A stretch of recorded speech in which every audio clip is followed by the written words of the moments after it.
আসসালামু আলাইকুম। Welcome to my page Neela's cake বাড়ি। আপনারা সবাই কেমন আছেন?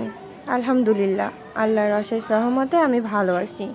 আজকে শেয়ার করব 1 pound vanilla sponge cake decoration.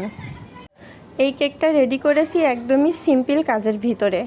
আসলে গানাশ দেওয়া কেকগুলো অসাধারণ লাগে। চকলেট গানাশ দিয়ে যেমন করেই কাজ করা হয় না কেন, কেকটা খেতে অনেক বেশি টেস্টি হয়। তো আমি খুব বেশি কোনো কাজ করিনি, সিম্পলির ভিতরে রাখার চেষ্টা করছি।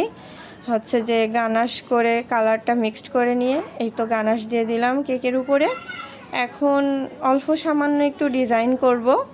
হচ্ছে 1M নজেল দিয়ে হাতটা ঘুরিয়ে ঘুরিয়ে একটা সিম্পল ডিজাইন করে দিলাম।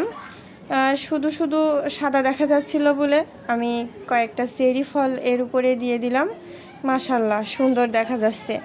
আমার পেজটাকে আপনারা লাইক কমেন্ট ফলো দিয়েন, আর হচ্ছে যে আমার পাশে থেকেন, আমার কাছ থেকে কেক অর্ডার করেন।